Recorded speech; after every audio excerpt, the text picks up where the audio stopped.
Meet the Robshaws. Brandon, Rochelle, Miranda, Ros and Fred. Let's go! For one summer, this food-loving family is embarking on an extraordinary time-travelling adventure to discover how a post-war revolution in what we eat has transformed the way we live. It's just amazing. Look at them. Britain has gone from meagre rations to ready meals at the touch of a button in just 50 years. But how has this changed our health, We've got to pull out larder! our homes, and our family dynamics? Can't do it anymore. This is what would make a woman break. To find out, the Robshaws are going to shop, cook and eat their way through history. It's 1974. Whoa! I think that is enough sugar now, though. No, I haven't got hardly any on. Starting in 1950, their own home will be their time machine. Oh my goodness! Oh, this carpet hurts my eyes. Who designed that? Someone who was colourblind. Fast forwarding them through a new year every day, as they experience firsthand the culinary fads, fashions and gadgets of each age. Over that time, they've seen a total transformation in their diet. From the austere 50s to the space-age 60s, synthetic 70s and time-pressured 80s. I'd never do it again. This week, the Robshaws enter the 90s, a decade of cheap and plentiful food. There's all different varieties of cheese. There's a wall of cheese. The Great Wall of Cheese is probably visible from space. With a nasty aftertaste. Is that beef we're eating? Yeah. It's a bit of a gamble, isn't it?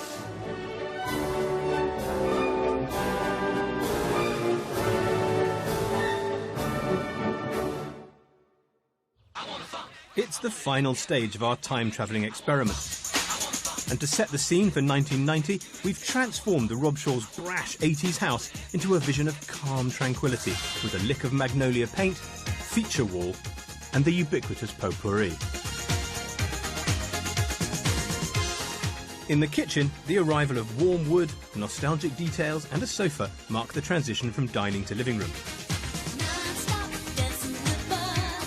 Food historian Dr. Polly Russell and I are back to see what the 90s has in store for the Robshaws. Wow, it's quite nice. It is, isn't it? It's definitely an improvement on the 1980s. And the sofa, much more casual than they were in the decades before. You're really ramming home the message about the it's a family room. Yeah. They can all sit and watch Rochelle cooking, because it was the decade when people watched people cooking more than they actually cooked. Let's see what's in the fridge. Wow, the abundance of food. Just a huge, huge amount. And it's not directed towards particularly making some amazing meal. You could go in here and just pull your lunch out of it at any time. It's a huge contrast to the sparseness they began with, which means following the experiment's rules to eat only food available at the time shouldn't be a problem for the Robshaws. They've got more vegetables than there have been salad things before, but all semi-prepped. This is sort of food for people who are time poor. And when you think about the amount of food that's in this kitchen, you know, you've got a good supply for a week or two. And as I shut the fridge, and it disappears. Everything's integrated. Yeah, the appliances have all gone, whereas before they were always on display. They were something of significance, but once everybody's got a fridge, once everybody's got a microwave, it doesn't become. The chance of someone walking into your kitchen going, "My, the Robshaws have got a fridge," is quite small. I've been using the National Food Survey to guide the Robshaws' diet during their time-travelling experience. Every year, from 1940 to 1999, thousands of households diligently noted the food they bought and the meals they cooked over the course of a week, providing an extraordinary insight into the culinary tastes of a nation. But by the beginning of the 90s, we were showing signs of dissent. Whereas in the 1950s, 60s, 70s, people were really happy to fill out the survey, in the 1990s, increasingly people fed up with it and refusing to do so. HW, which is the housewife, kept the shopping list, but it's difficult to get all the information. Most of the interviews were done sat on the garden wall. HOH, head of house, would not have anything to do with the survey. It's quite different from the previous decades, where they were much more complicit in the whole thing. People are just increasingly concerned with their privacy. Despite these problems, the National Food Survey still offers useful clues about how families were eating and shows a noticeable shift from the 1980s. There are more fresh vegetables, fruit being sourced from around the world, prepared food which is chilled, not just frozen. And people were really time poor in this decade, and so they're spending much less time cooking, much more time buying prepared food.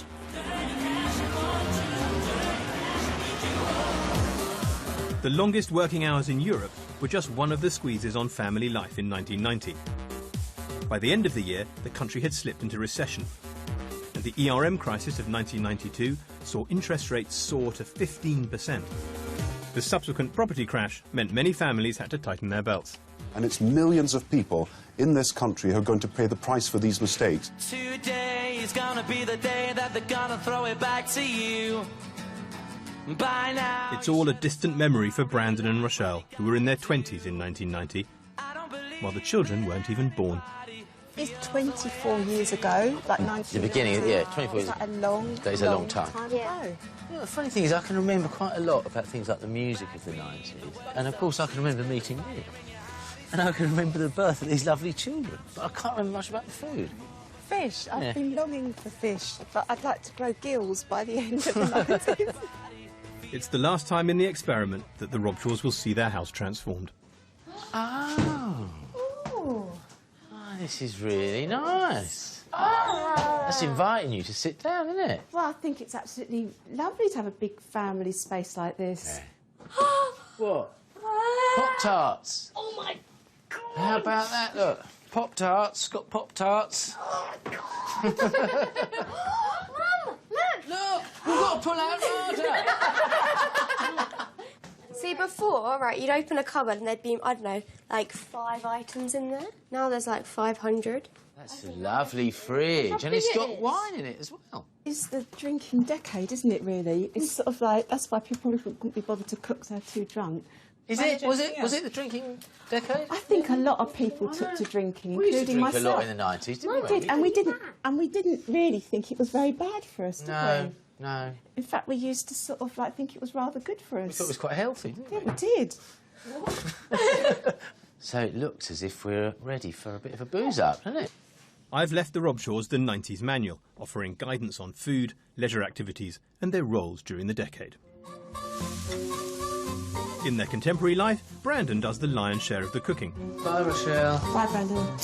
But throughout the experiment, he's gone out to work while Rochelle has been in sole charge of the kitchen. Brandon's got absolutely no idea what it's like to be in the kitchen for the whole day. But in 1990, change is afoot. Brandon, you are now free to be a proud 1990s new man, That's good. taking on responsibility for much of the cooking duties without ridicule. I wasn't laughing. You weren't? I wasn't laughing. You'll be working from home and it's perfectly acceptable for you to be in charge of the kitchen. That's OK, then. So, in the National Food Survey, there's some sort of braising steak and beef burgers. A lot of steak still. Steak and kidney pie, steak pie, meatballs and chips. A lot of meat. There's a lot more meat being eaten, isn't there? I don't think an ordinary family would have had steak for supper, you know, back in the earlier decades. The cost of food relative to wages has come progressively down over the decades. In 1950, the average family would have spent 1/3 of its income on food. By 1990, it was down to barely a tenth. Oh my. Oh my God. Goodness me. That's like a feature wall, isn't it? Yeah. Look at this. Look at that telly. Ooh. Look at the size of it. Look at this stupid board game called Supermarket. A supermarket sweet, That's a that is. fantastic We'll play that. game. You know, supermarkets are obviously big enough for Yeah. trolleys to be wheeled around at high speed. Yeah. In the corner is Brandon's home office, Look at that. So this is like the work bit of the room. while Rochelle will go out to work. By the end of the decade, there would be more women than men in the workplace. What you got? It's not a normal Nintendo, it's a Super Nintendo. Now you can get really One out fat of two. sitting on the sofa. Yeah, while eating. Pop-Tarts. The whole of the decade. The Robshaws immediately embrace a quintessential 90s pastime.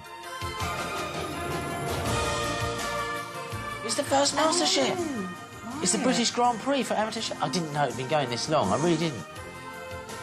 The 90s saw an explosion of food programmes on the box.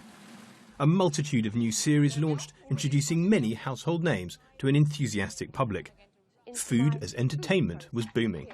Each week, our 3 competitors face a simple challenge: prepare a championship-quality 3-course meal for 4 people and do it in just 2.5 hours. First course, I'm starting with phyllo pastries of goat's cheese with a salad. I'd forgotten about the phyllo parcel. It's all coming back. Very, very well put together. Extremely well put together.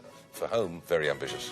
But it's Master Chef, not Master Cook, isn't it? It's like, it's chefy restaurant food, isn't it? It's not home cooking, is it? It seemed to be so fiddly that people just thought, I'm not even going to try that. But some people were willing to try it. The MasterChef cookbook encouraged viewers to have a go. Brandon is up for the challenge, and I've come to give him a hand.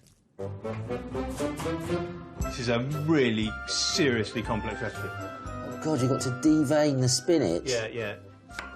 Oh, that doesn't... Where's the spinach? Where's the spinach? The nutmeg doesn't come in until the end. The spinach It's not like deveining a leg of lamb. I think I'm going to get out the kitchen. God, there's just an awful lot of preparation here, isn't it? An urgent inquiry into BSE, the so-called mad cow disease, has been welcomed, but will it allay public concern or prolong the worry in some quarters that the so-called mad cow disease may pose a threat to humans? Fears surrounding BSE overshadowed much of the early 90s. A degenerative brain disease found in cows, its likely cause was giving cattle feed that contained the carcasses of other diseased animals.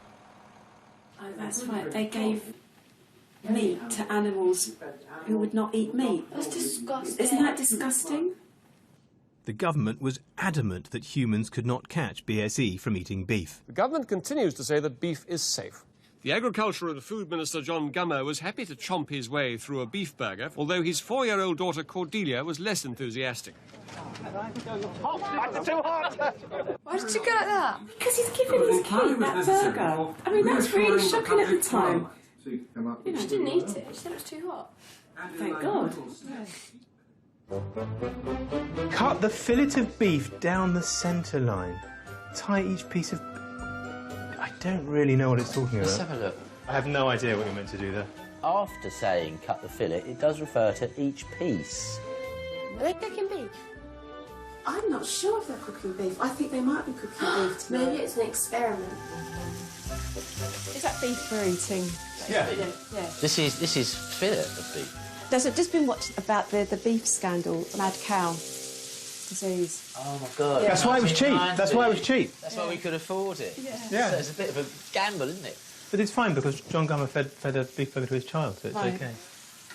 Yeah, I actually, when mad cow disease came along, I went vegetarian for about a month. For a month? Yeah, and then I had a burger. That is funny because I actually went vegetarian for about 5 years. Really? Yeah. Same idea. Same idea. So what are you doing with that? We're going to slice it finely and we're going to put it in this tian, which will be layers of spinach, mushroom, tomato and beef. That's quite a lot of work, And each one will be placed on top of a little glistening pond of garlic. Yeah. More. Yeah. Christ almighty. I must say it was a good job I was standing back or I lost my eyebrows. It's a good shot. I was standing behind you or I'd ruin my shirt. Rochelle's attempts to make dessert are being sidelined. Oh, I need to get to the cooker. That's what I need to do. Just do this. Stop. Yeah, Giles. Do you want a little sip? Do you feel this is a kind of testosterone-fueled environment now? Yeah, it's hot and sweaty. And when I was in the kitchen, it wasn't hot. It was hot, but it wasn't sweaty. I've got to say, down the line of the beef, it wasn't a particularly obvious. I mean, with the grain, did they mean with the centre line? It is about show, and I think that's what happens as men start to come into the kitchen. I think three's a crowd, isn't it? Three's a crowd. I suppose it is. They don't want to do it quietly, they want to do it with a bit of a bang of steel and a clash of pots. Truth. Not bad. Who's skipping? Oh, because Rod. No, she's not skipping. 1, 2, 3, 4, 5. Is it the other one? Right, well, we've only made 5. Quick, another plate. Look, we can make one out of this stuff. Got this. It's taken 2 hours to prepare a fancy version of meat and 3 veg. Well, I tell you what, see if you can identify what's in. Is there mushrooms? Maybe. Yes, in fact, there are. So what's on the top? Well, beef, obviously. Good. Now we're all going to get mad cow disease, guys. Don't worry, we'll be all right. I think I've got it already. What do you think, Fred? You're a bit grumpy about your small portion. Well, you're lucky you got a portion. So how did it go for you, the first day of the 90s, the long-awaited liberation decade? Well, I actually felt ousted from the kitchen. I found it a fight to the cooker. I had liberation, but I wanted my land back.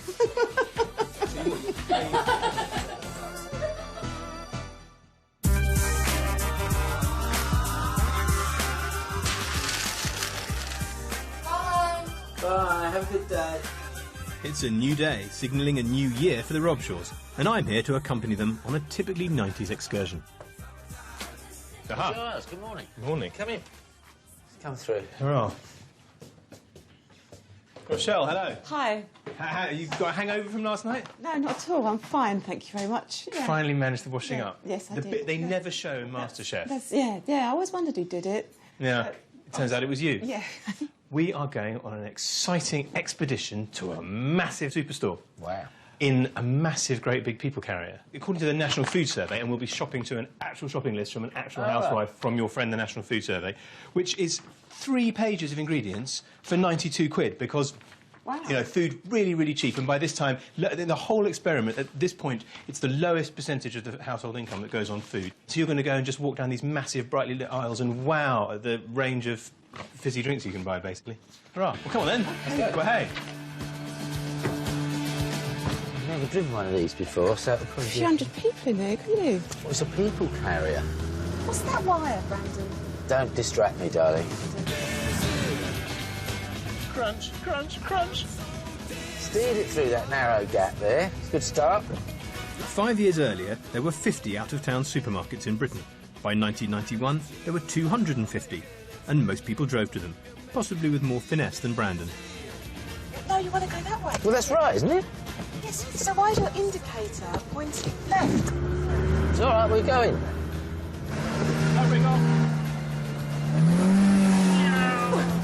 A relaxation in planning laws in the late 80s saw out-of-town sites snapped up by supermarket chains, and the floor space of the average store more than doubled. But as supermarket chains get bigger in size and fewer in number, is it necessarily good news for the consumer? This is the first time in the experiment that the Robshaws have visited a shop anything like the size of this 1991-built superstore. I'm seeing this with new eyes when I'm just looking back to the other shops we've been to in this experiment. This is just on a different scale altogether, isn't it? This is like the land of the giants. Look at it. The sheer scale of the new stores meant the number of products on offer could be massively increased. In 1970, the typical supermarket stocked around 5,000 lines. By the early 90s, it was up to 15,000. I do think this is amazing. This whole aisle, which must be about sort of like 20 metres long, there's all different varieties of cheese, but even just the cheddar. It's a wall of cheese. A great wall of cheese. It's probably visible from space.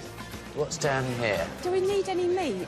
It says here 3 pounds of chicken quarters. It was almost no free-range chicken in supermarkets in those days. Armed with their 1991 shopping list, the Robshaws are discovering the perils of too much choice. Pasta bake and microwave chips. What's supposed to be in that aisle? I think we might have missed it. Celery. There was some celery, they wanted cos lettuce. These are all cabbage. They mixed up the cabbage with the lettuce. There's probably a whole lettuce aisle somewhere. Yeah, there must be. This shop's too big. All you want is a small greengrocer which sells lettuces. It is too big. It's all water. I know, Incredible. it's amazing. It's just water. Not, isn't it? We evolved to be the kind of animals that had to snatch food whenever we could get it. So it's difficult, actually, to walk through a supermarket and restrain yourself from grabbing things and putting them on the trolley. You're starting to feel like you've embarked on a marathon. Well, I feel like I've been sort of around the world. Now, I'm quite fussy about packing, so shall I go down the end and pack? Yeah, I'm going to start with all the frozen stuff, so we'll have a frozen bag. The era of cheap and plentiful food has well and truly arrived, a consequence of the total transformation in the way food is produced since the Second World War. After the lean years of rationing, the government had encouraged farmers to do all they could to increase their yields, so that Britain would never go hungry again. Their response included chemical fertilisers, growth hormones and industrial-scale factory farming. bringing down the costs of bread, cereals, dairy, eggs and meat. I suppose we have been driven this way to produce food, and I think the public have been very fortunate that we've been able to produce it, that they have plenty. Meanwhile, increasingly mechanised food production and the use of air freighting to fly new ingredients in from around the globe had all helped to massively extend the range available. And prices were lower than ever. With 5 supermarket chains controlling 60% of the grocery market by 1990, they were in a strong position to negotiate lower prices from their suppliers, savings they passed on to customers. Consumers were starting to take cheap and plentiful food for granted. Well, my own memories of the 90s were actually feeling pleased at seeing all these new ingredients that were appearing in supermarkets. You could get it all under one roof. And I actually do remember thinking in the 90s, you know, this is great. I haven't been into a big supermarket the whole time during this experiment, showing the extraordinary range of produce. Everything is available.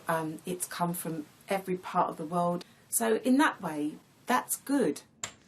See, so much of this stuff is perishable. We'll have to, if we don't eat it soon, we'll have to just chuck it out. You are going to end up eating more, but simply by the fact that it is here.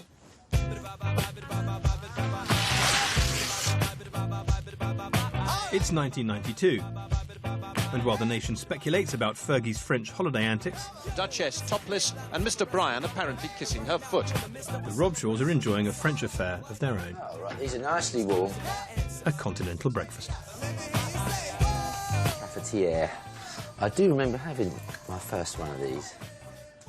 And I remember getting mixed up a few times as to whether you put the coffee in before you put the plunger down.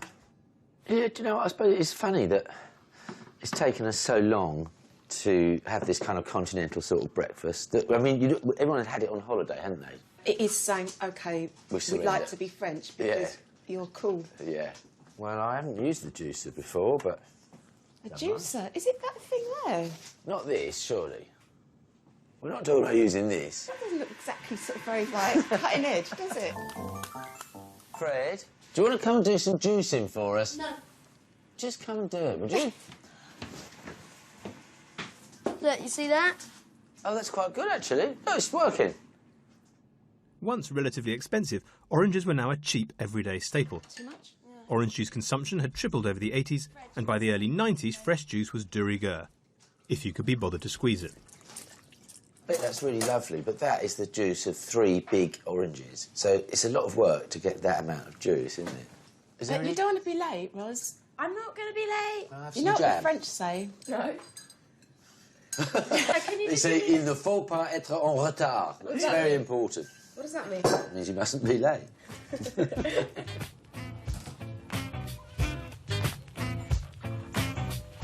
With the rest of the family off to school and work, Brandon's about to embrace another European sensation that was sweeping the nation. IKEA-fitted kitchens come in a wide range of finishes. Every component has been rigorously tested, and the most modern production techniques are used to keep down costs.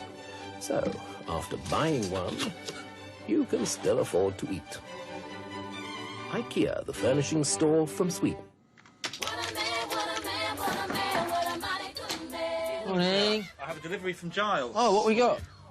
I wonder what I spent my money on. With Rochelle at work, Brandon takes the opportunity to customise the family kitchen to his own unique specifications. Bookcase. It's the Billy bookcase. If only he can understand the instructions. Is that right? Is that right? I don't like the way that's sticking out there. That's supposed to do that?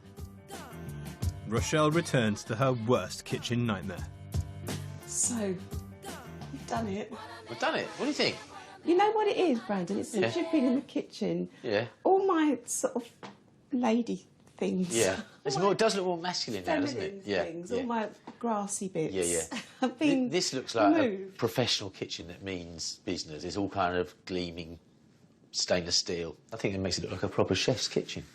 Now, where's the proper chef? Me. Oh, yes. Michelle's not very pleased about it because she can't see the point. I think we had a bit of a disagreement about the Gruntal. To make things up with Rochelle, Brandon's taking her out for lunch. So far in the experiment, eating out has been reserved for special occasions.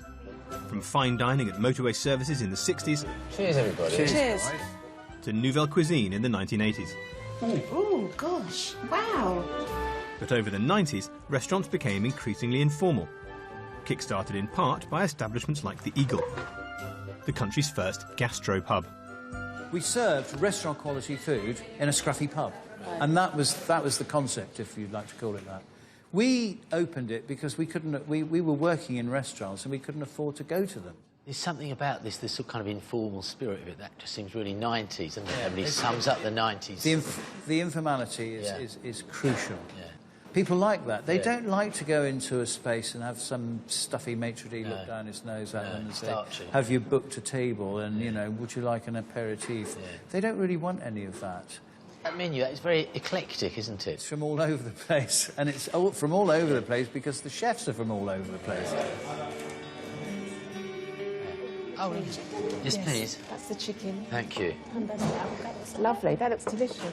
The Eagle's relaxed style proved popular with customers, and the formula was swiftly imitated across the country. This chicken is just beautiful. It's just falling away from the bone, melting. It is absolutely delicious. It is really, really fresh. It's really herby. I'll be happy to eat this for the next 20 years. I think we should drink to Giles. He sent us to this excellent establishment. To Giles and to Michael for inventing the gastropub. It set out the template for what this kind of establishment was going to be like. The stripped, scrubbed surfaces, the lack of carpet, the lack of curtains, the casual, informal atmosphere. Those are innovations that they've really stood the test of time.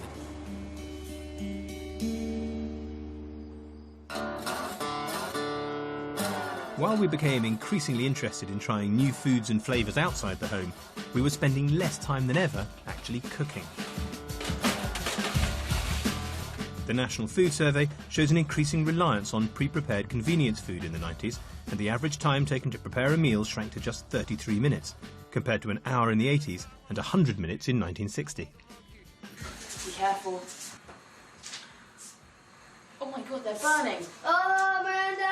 They're burned. Only we could burn fish and chips.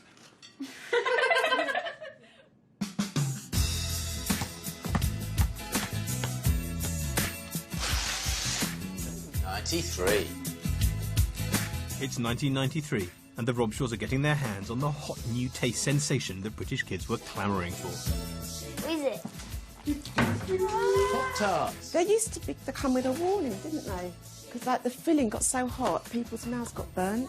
No, seriously, these are like really dangerous. Don't touch. So hot they're cool. Kellogg's Pop-Tarts, so hot they're cool. You need an asbestos glove to eat that. Sit down and put a mitten on. I still find it weird that there's a breakfast though. Oh, I've got icing and sprinkles all over them. They're really horrible. Right, I'll just have a bit of coffee, then I'll go. Well, look, you better go or you're going to be late. I'm already late. Rush off, go on. I'm rushing. The breakfast table wasn't the only place for innovation. For the evening's dinner, food historian Polly Russell is bringing some products that transformed our definition of convenience in the early 90s. Delve in there. Okay. In the 90s, you saw an explosion of pre-prepared salads. So instead of just having to buy heads of lettuce and much more limited supply, where you just had iceberg or roundhead, maybe little gems, you start to see new varieties of leaves which hadn't previously been available. Right, you know, in the 50s, I wouldn't have known about rocket unless I grew it. Yeah, exactly. These sort of cushioned bags remove the oxygen and put in additional carbon dioxide, and that adds life to these products of about sort of 50%. So they're really, really convenient. They're not going to go off quickly. So the cherry tomato and then mange toots. You know, what was exciting was that you could get this variety, that you could get it year round, that it was all available. This is fresh tortellini and a jar of bolognese sauce. ready-made sauces emphasised authentic ingredients and suggested a homemade quality to time-pressed cooks. Made with the finest ingredients like fresh dairy cream in country French chicken or juicy tomatoes and peppers in Spanish chicken, you get a whole lot more with Chicken Tonight. I feel like chicken tonight, like chicken tonight. More sauce, masses of taste. Chicken tonight. So this is sort of prepared food of the 1990s. This is the perfect thing to appeal to sort of a working housewife. So should we put this all together and make a meal? Yeah, great. Cheers. Here's to the 90s. Brilliant. What are you cooking anyway? Tortellini. Ooh, Yeah, that's posh. fresh tortellini. Yeah. With a pre-bagged salad. It just got tipped out of a bag. So simple. Yeah. Very simple. Fantastic.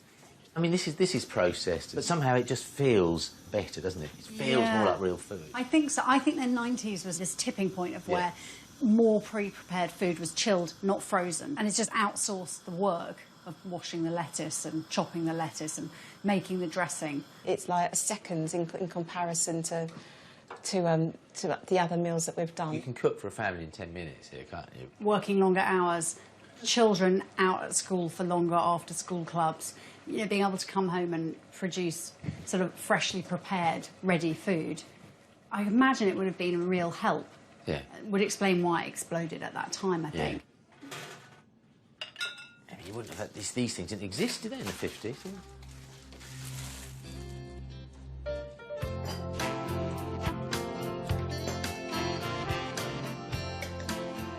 How does this meal rate compared to the other pre-prepared meals that you've had? Before, we had either a ready meal, so the whole thing was made, or we had, like, everything was from scratch, but this is like a nice mix, you know? Pasta and the sauce is processed, but you've got a fresh green vegetable. That's not processed. It has come over from Kenya, and it has had its... Me and Rochelle didn't have to top and tail it. No, okay. So it has been processed It's been that trimmed way. and refrigerated. I think this is a home-cooked meal. Oh, it's home-cooked but not homemade. Yeah. The interesting thing for me is that I haven't actually touched anything. So the salad has been tipped out. I haven't, you know, rinsed it of any grit or earth. Haven't put it in water. Haven't picked it out. Haven't spun it. It's just come out of a packet.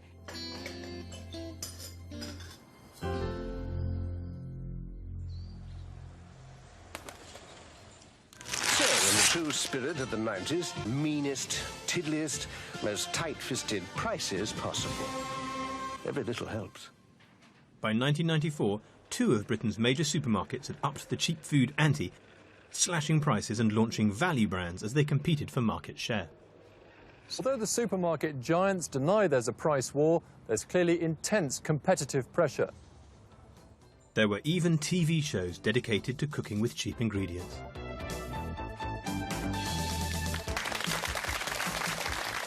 Is that Fern Britain? Fern Cotton? Fern Britain? What's she called? Fern Britain. And welcome to Ready, Steady, Cook.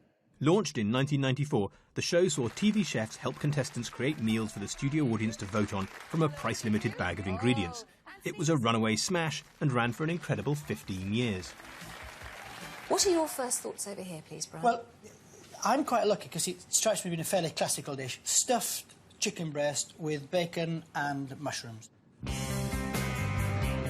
I'd sent Ready Steady Cook regular Brian Turner to reenact the show in the Robshaw's kitchen. They'll be competing to cook a delicious 2-course meal with ingredients costing just £3.50. Can't see what it is. It's sort of bananas surrounded by pineapples with a kind of cream sauce thing, but I don't like the look of that. Well, they like the look of it. They love it. They think it looks great.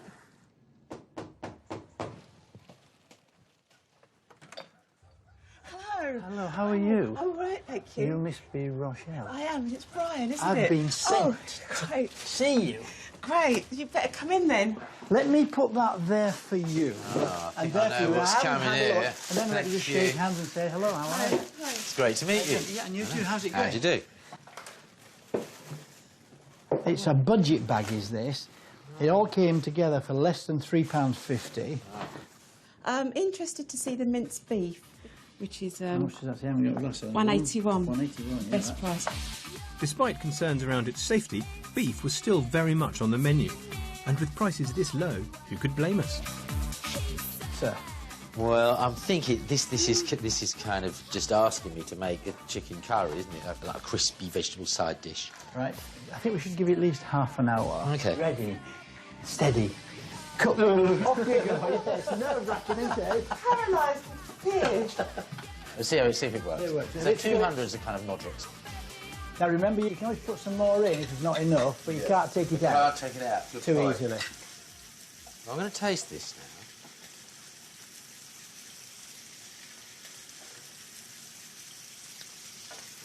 That sauce is a bit vinegary. You could put a little hint of sugar in there if you want, if it is too vinegary. Think that'll take the edge off the vinegar? I'm not. Don't know. I'm saying it's a possibility. Possibility, okay. Instead of sugar, if I put a bit of sliced banana in there, could that work? Perfect. Right. He's filling you full of confidence now, isn't he, yeah? I know. It's putting me off a bit.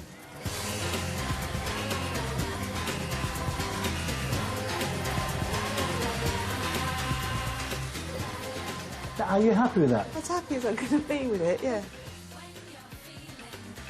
I think the curry looks very appetising. Made a kind of Arctic roll, sort of homemade Arctic roll. Oh, you've made an Arctic roll. Great, I can remember that. See yourself there? The kids, like the Ready Steady Cook audience, will vote on the best meal without tasting. So this is your mum's, OK? It is a bit meatballish, some fried onion in there as well. Just with a bit of salt in there. Right, let's see what your dad did, shall we? I've called it Chicken Maryland Bon Marché. And I call it that because Chicken Maryland, I think, is they put bananas in with the chicken. Is that right? They do? Bananas in it? There's a few bananas in it. And it's called Bon Marché, which is French for cheap, because they were value ingredients. Did you make any dessert? Mm-hmm. Rice is a little bit claggy, is that? And the dessert? It's some Swiss roll with some lemon juice soaked into it, and on top we've got some yoghurt, and it's gone into the freezer and it's frozen to make a lovely Arctic dessert. So it's just yoghurt on cake. Right, now then, come and stand by me, you two, huh? Are you ready? So, ready, steady, cook. Let's see who's the winner. Oh, it's a draw, one each.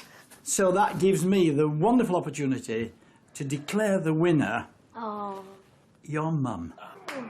Oh, sorry, Brandon. No, thank you very much. After all that, I'm completely chuffed. I hope it wasn't a sympathy vote. But... Well, it is quite amazing when you look at it, the amount of stuff on the table for £7 and so much stuff left over there as well. And that's 70p each.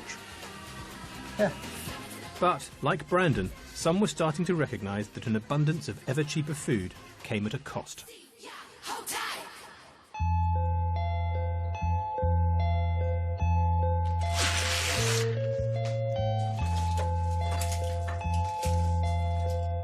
In 1995, the first Brit died from VCJD, the human equivalent of mad cow disease. While the government had taken firm steps to eradicate BSE in cattle, they were still denying that eating beef posed a risk to humans. Others were not so sure. If the human disease, CJD, most cases, if they don't come from cattle, where do they come from? God's sake, puts you off a bit, doesn't it? You wouldn't feel happy giving Fred a load of beef knowing that there is not how safe that beef is. How would you possibly feel safe giving it to him? I mean, I don't like it. I don't like those farming methods. The fact is, we know that the food chain is violated at various points. The central dilemma is that people want very cheap food. And there's no way to produce that cheap food that doesn't involve the intensification of those animals and birds. When you do that, you're getting into circumstances where diseases can spread very rapidly.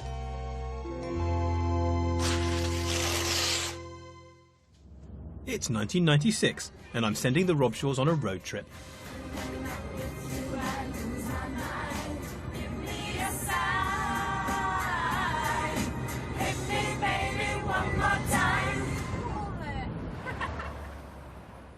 This was the year the government finally acknowledged that British beef may pose a health risk to humans. The government has admitted there could be a connection between BSE and its human form, Creutzfeldt-Jakob disease. The lead story in the Daily Mirror saying that, you know, it's official, as they put it, that mad cow disease can kill you. Anyone who caught the new CJD did so by eating contaminated beef. Why is it called mad cow disease? And we're gonna die. Well, because it's a disease and it affects cows' brains. So it make them go mad? Yeah. 100% mad? Totally mad, but there's... What do they do when they're mad?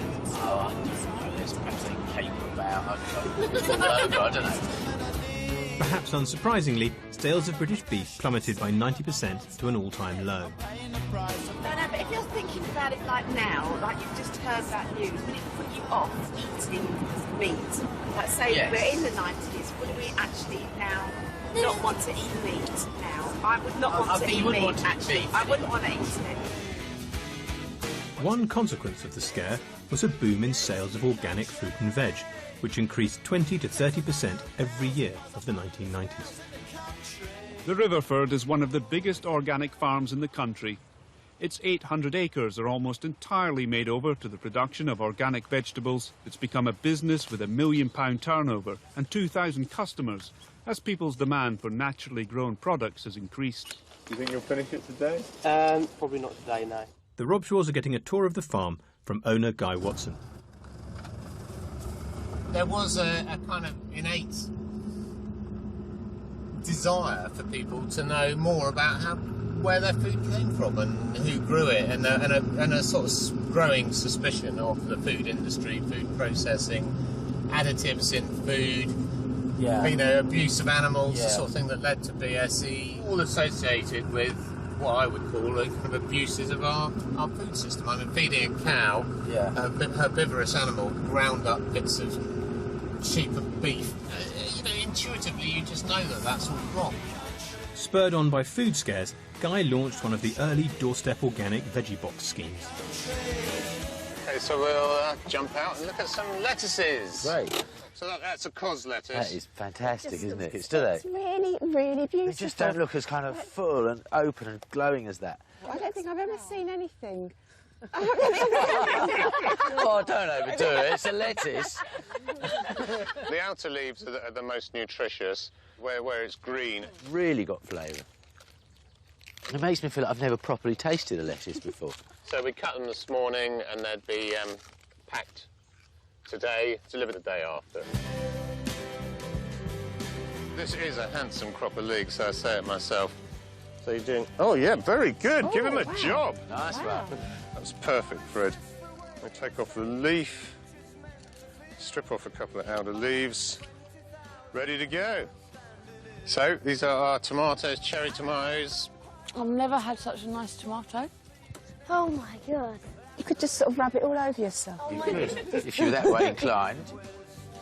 Between 1993 and 2000, the number of vegetarians in the country doubled. Just all the vegetables were just so much different to what I'm used to. Oh my God, it's amazing. I want to live there. I want to be there. I want to work there. When you taste a lettuce in the field or you look at a leek, it just makes you think, why on earth are we eating processed food?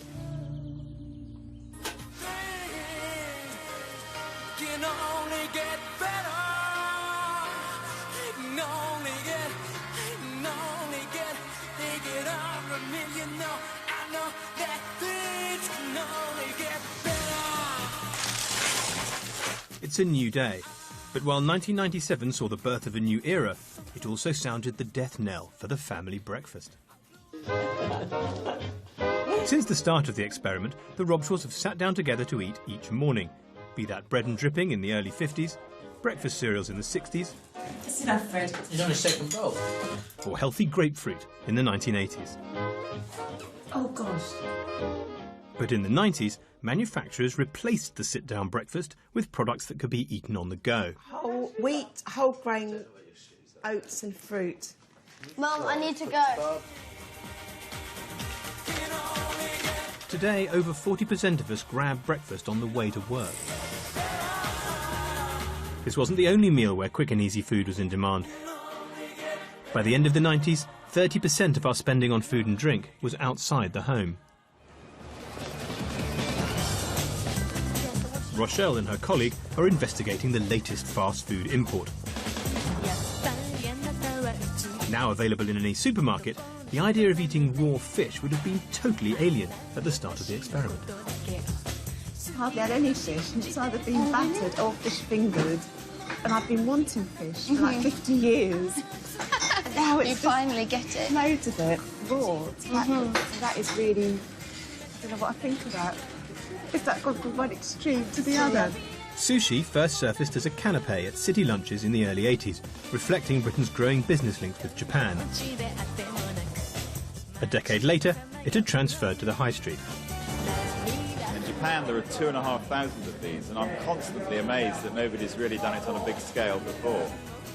Just sit here for the whole time watching it go round and round. Your whole hour lunch break. It kind of sends me into a trance. Yeah.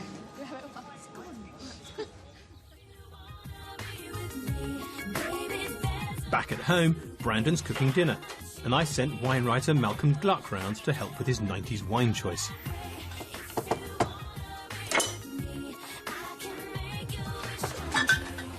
Hello. Hello. You must be Brandon. I'm Brandon. Malcolm Gluck.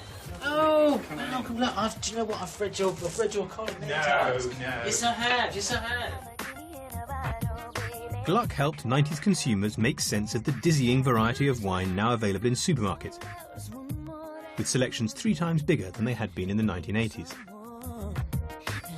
In that decade, we stopped in the UK being the beer islands. Right, yeah. We became, for the first time, a wine island in the sense that white wine became the #1 drink that most people, 70% of us, were taking home and drinking regularly. Right.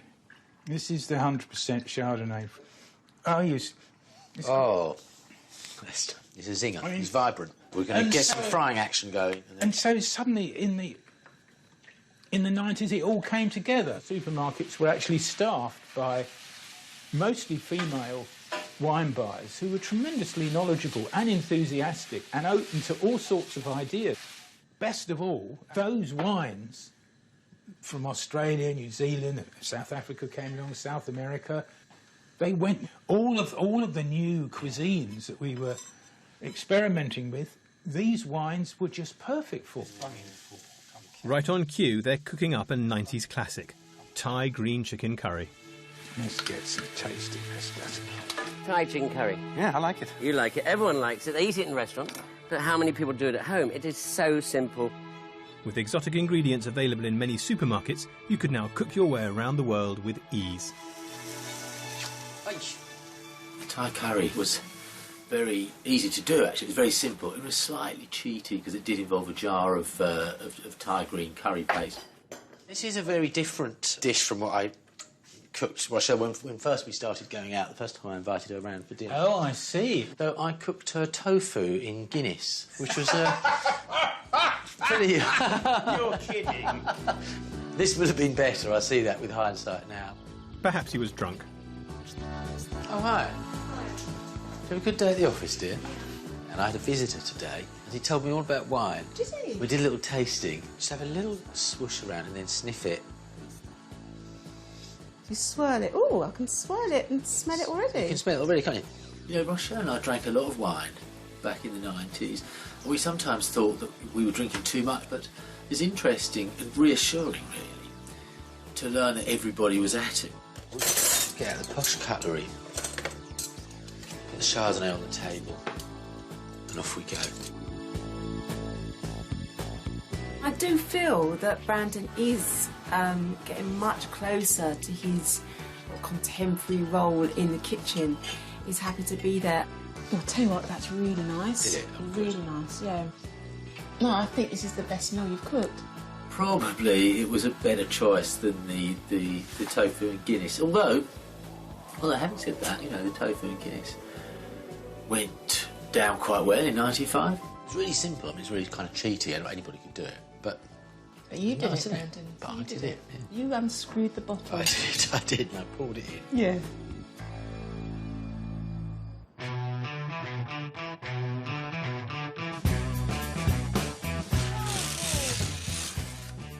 What is that? It looks like a mango. If it is a mango, I'm Gonna kill myself. After 8 years of convenience food and eating out, the Robshaws are about to rediscover the joy of cooking from scratch. Oh, I know what it is. I know what it is. I know what it is. I think It's a pasta machine. Pasta machine. Pasta machine. Pasta machine. In the early years of the experiment, Rochelle prepared every meal from basic ingredients, chopping vegetables, whisking, creaming and stirring each meal by hand. As the decades moved on, new innovations in food technology made cooking easier. Nice. In the 70s, as encouraged by Delia Smith's How to Cheat at Cooking, Rochelle prepared an entire dinner party using tins and packets. While the arrival of the microwave in the 80s made cooking dinner as easy as pressing a button. Here we go, look, Delia's How to Cook, book 1. So, we're looking at classic fresh tomato sauce. Nice. In 1998, Delia's back with another book, riding the crest of an emerging wave. This time she wanted to teach people how to cook again. If you don't want to cook, you don't have to cook because you can buy ready meals, ready prepared vegetables and salads. But I think we might be in danger of losing something, and that's something very precious. A reverence for food in its simple form and all the joy and pleasure it can bring. We're like a 90. Who's going first? I will. Beautiful. This is the first time for a long time that we're actually touching food again, being encouraged by TV cooks. Is it just me that finds it weird how just like egg and flour makes like... It is weird. It I makes just- something completely different. I don't understand it. Oh, this is getting silky. Is it getting silky? It's not silky, but it's getting silky. That makes a bit of a mess, doesn't it? Yeah, well, it's all about getting your hands dirty. Delia's cookbook was a publishing sensation, selling 1 million copies. Her classic tomato sauce needs to simmer for an hour and a half, leaving plenty of time to perfect their pasta-making technique. It's starting to come. That's an awfully long time, 42 times. We'll have to repeat this whole process Still for the like other bit. catching on, yeah. 84 times rolling. More than Yeah, that. at least, because that's not even half the dough. Can you see yourself doing this on a sort of daily basis? But it would be nice if you were like wanting to have like a party or something and you wanted to make pasta, you could be like, I made this myself. Yeah. With convenience food freeing households from the need to cook from scratch every day, cooking had become a leisure activity, reserved for the weekend or special occasions. Oh, that's wonderful. Hang it up on the tree. Hang on the tree, baby. What are you going to call it? You have to call pasta a name, don't you? Do you? That looks a bit like a doily, doesn't it? It's a doily teller. That is gorgeous. Nice. Hang it up on the tree. It's really good, isn't it? Yeah. That looks good. That looks like from a good. shop. That's the ultimate praise, isn't it? It looks like it's from a shop. Next time you make this, you get them all one length. How can I manage this? Thank you. Towards the end of the 90s, you've got this completely different style. It's sort of homely, rustic food, and the emphasis is more on quality ingredients than fussy preparation. Really nice. I think it's the best pasta I've ever had. Blimey. I think this is a really nice way to cook, with everybody sort of pitching in and all fresh ingredients. It was nice. It was just like nice fresh pasta. And I guess it was like doubly nice because we made it.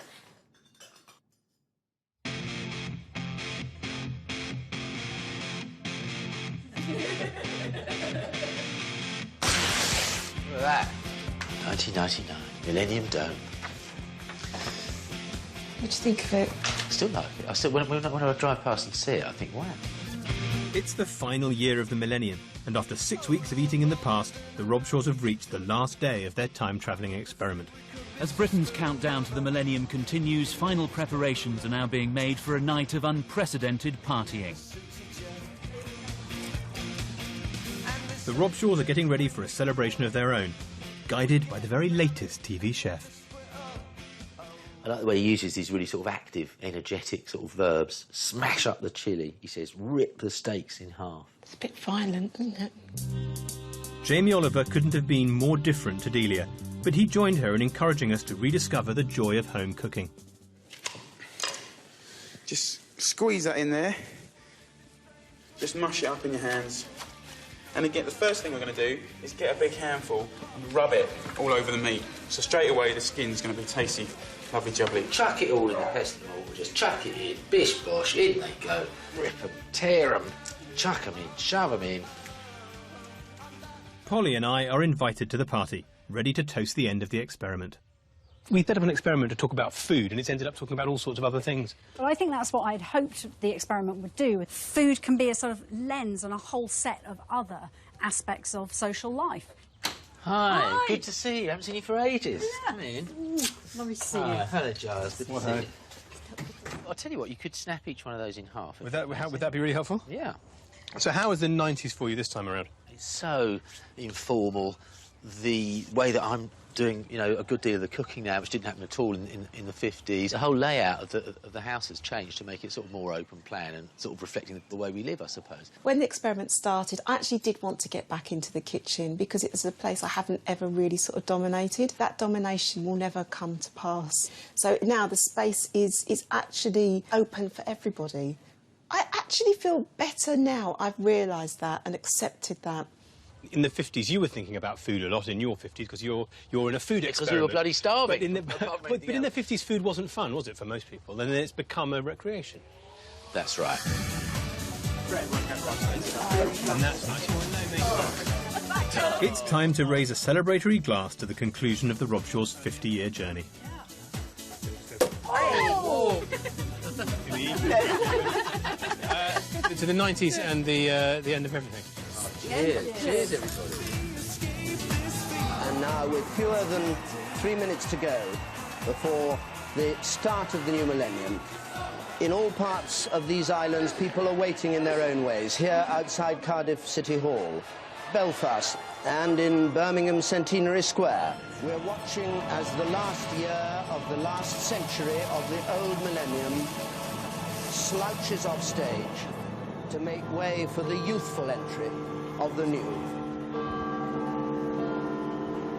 5, 4, 3, 2, 1.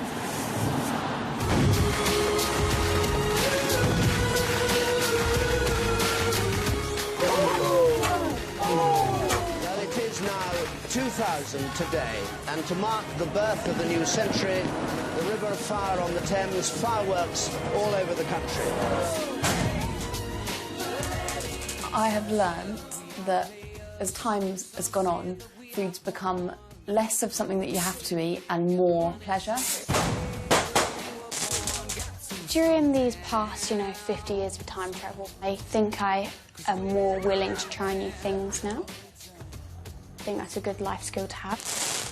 I definitely have enjoyed my time travelling experience. I'll probably miss the most the excitement about new things coming in. And I think the experiment as a whole has made me realise how important it is to eat together as a family and what fun it can be and how good that is for the family dynamic. I've realised we just don't sit still enough to really think about what it is we are eating and where it comes from and how it's grown. Or even sort of think what we've got, we are lucky to have. Just by changing the layout of a family's kitchen, just by changing some of the things in their larder and the way they eat, you can change their whole experience of the world. You can change their whole life experience. Food is that central to who we are and what we do. Next week, I'll be giving the Robshaws a sneak preview of what the future might look like. The more fat there is in it, the more you're going to have to pay.